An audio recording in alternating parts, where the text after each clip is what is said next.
അതിർവരമ്പുകൾ ലംഘിക്കുന്ന സോഷ്യൽ മീഡിയയിലെ ചില കരോൾ ഗാനങ്ങൾക്കെതിരെ നിശിത വിമർശനവുമായി കത്തോലിക്കാ കോൺഗ്രസ് രംഗത്ത്. ക്രിസ്മസിന്റെ ഉത്സവ അന്തരീക്ഷത്തെയും സ്നേഹത്തിന്റെ സന്ദേശത്തെയും തകർക്കുവാനുള്ള സംഘടിത ശ്രമമുണ്ടോ എന്ന് പോലും സംശയിക്കേണ്ടിയിരിക്കുന്നുവെന്ന് കത്തോലിക്കാ കോൺഗ്രസ് വിലയിരുത്തി. ലോകം മുഴുവൻ സന്തോഷവും സ്നേഹവും പരത്തിയാണ് ക്രിസ്മസ് ആഘോഷങ്ങൾ കടന്നുവരിക. ലോകത്തിന്റെ ഉത്സവമാണ് അത്. നമ്മുടെ നാട്ടിലും കരോൾ പാട്ടുകൾ പാടി വീട് വീടാനന്തരം കയറിയിറങ്ങുന്ന നാനാജാതി മതസ്ഥർ നാടിന്റെ സ്നേഹത്തിന്റെ കണ്ണികൂടിയാണ്. പക്ഷേ നിർഭാഗ്യവശാൽ സോഷ്യൽ മീഡിയയിലെ ചില കരോൾ ഗാനങ്ങൾ അതിർവരമ്പുകൾ ലംഘിക്കുന്നു എന്ന് പറയാതെ വയ്യ.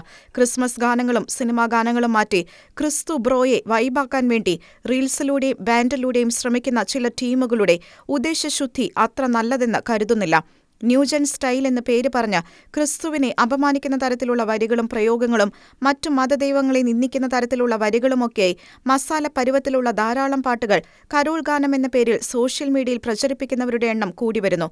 ക്രിസ്മസിന്റെ ഉത്സവാന്തരീക്ഷത്തെയും സ്നേഹത്തിന്റെ സന്ദേശത്തെയും തകർക്കുവാനുള്ള സംഘടിത ശ്രമമുണ്ടോ എന്ന് പോലും സംശയിക്കേണ്ടിയിരിക്കുന്നു. ചില ബാൻഡുകളും സോഷ്യൽ മീഡിയ ചാനലുകളും ഇത്തരം പ്രവണതയ്ക്ക് പിന്തുണ നൽകുന്നതായും തോന്നുന്നു. അധികാരികൾ ഈ കാര്യം ശ്രദ്ധിക്കുന്നുണ്ടോ എന്ന് സംശയം.